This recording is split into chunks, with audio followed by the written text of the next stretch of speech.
कई साल पहले एक छोटे से गांव के पास एक घना जंगल था।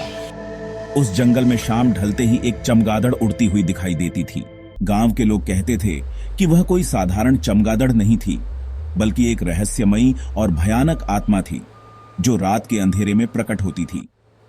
ये आत्मा जंगल के भीतर गहराई में छिपी रहती थी और जब कोई व्यक्ति जंगल में प्रवेश करता था तो वह उसे रास्ता भटकाने के लिए प्रकट होती थी। लोग कहते थे कि इस भूतिया चमगादड़ का मकसद सिर्फ डराना नहीं था, बल्कि वह लोगों को नुकसान पहुंचाने के लिए भी जानी जाती थी। जंगल में उसकी उपस्थिति से हर कोई भयभीत रहता था। एक दिन गांव के एक निडर युवक अर्जुन ने यह तय किया कि वह इस रहस्य को सुलझाएगा। गांव में कई दिनों से अजीब घटनाएं हो रही थीं और अर्जुन ने ठान लिया कि वह इसका कारण पता लगाएगा। वह अपने साथ एक मशाल और एक चाकू लेकर रात के समय जंगल में चला गया। मशाल की रोशनी में अर्जुन ने अपने कदमों को सावधानी से रखा, हर आवाज पर ध्यान देते हुए।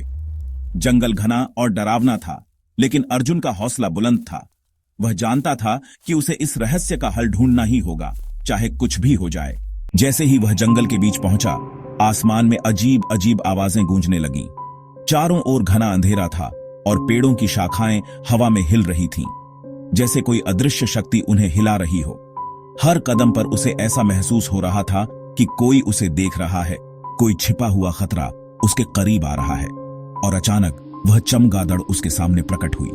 उसकी उपस्थिति इतनी भयानक थी कि अरुण का दिल जोर जोर से धड़कने लगा। वह चमगादड़ हवा में मंडरा रही थी। उसकी आंखें लाल रंग की थीं और उनमें एक अजीब सी चमक थी।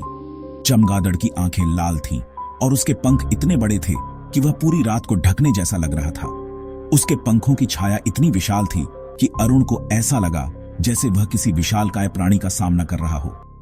अर्जुन, डरते हुए, तुम कौन हो और क्यों गांव वालों को डराती हो? उसकी आवाज कांप रही थी, लेकिन उसने हिम्मत जुटाकर सवाल पूछा। उसे पता था कि उसे इस रहस्य का पता लगाना ही होगा। बैट डरावनी हंसी के साथ, मैं एक पिशाच की आत्मा हूं। उसकी हंसी इतनी डरावनी थी कि अरुण के रोंगटे खड़े हो गए। वह समझ गया कि यह कोई साधारण चमगादड़ नहीं है। सैकड़ों साल पहले मुझे इस गांव के लोगों ने मार दिया था और अब मैं उन्हें सजा देने के लिए यहां हूं। उसकी आवाज में गुस्सा और दर्द साफ झलक रहा था। अरुण ने महसूस किया कि यह आत्मा बहुत पीड़ा में है और अब मैं उन्हें सजा देने के लिए यहां हूं। उसकी आंखों में बदले की आग जल रही थी।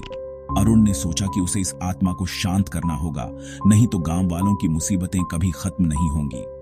अर्जुन, हिम्मत दिखाते हुए, तुम्हारी आत्मा को शांति तभी मिलेगी जब तुम बदले की भावना को छोड़ दोगे। उसकी आवाज में अब डर नहीं था, बल्कि एक दृढ़ निश्चय था। उसने आत्मा को समझाने की कोशिश की कि बदले से कुछ हासिल नहीं होगा। यह सुनकर चमगादड़ थोड़ा शांत हुई। उसकी आंखों की लाल चमक थोड़ी कम हो गई और उसके पंख भी अब उतने भयानक नहीं लग रहे थे। अरुण ने महसूस किया कि उसकी बातों का असर हो रहा है और धीरे धीरे उसकी रौद्र छवि गायब हो गई। उसकी जगह एक साधारण चमगादड़ ने ले ली। अरुण ने राहत की सांस ली। उसे लगा कि उसने एक बड़ी जीत हासिल की है। वह एक साधारण चमगादड़ में बदल गई। अब वह किसी को डराने वाली नहीं थी, बल्कि एक सामान्य जीव बन गई थी और जंगल के अंधेरे में खो गई। अरुण ने देखा कि वह चमगादड़ धीरे धीरे अंधेरे में विलीन हो गई। उसने महसूस किया कि उसने एक बड़ी जिम्मेदारी निभाई है और गांव वालों को एक बड़े खतरे से बचा लिया है। अर्जुन ने गांव वापस जाकर सबको यह कहानी सुनाई और लोगों को सिखाया कि डर का सामना करके ही उसे हराया जा सकता है।